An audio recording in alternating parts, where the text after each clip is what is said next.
మతాలన్నీ భగవంతుని కృపా కటాక్షాలపై ఆధారపడమని ప్రోత్సహిస్తాయి. కానీ మనలో చిక్కుల్ని సృష్టించినవాడు భగవంతుడే అయితే ఆయన కృపా కటాక్షాల కోసం ఎదురు చూడాలనే ఆలోచన ఎవరికీ వచ్చి ఉండేది కాదు.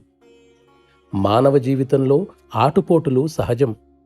ఆధ్యాత్మికత్వపు ప్రభావం వల్ల నీ స్వభావం మారినప్పుడు అవి తగ్గుతాయి.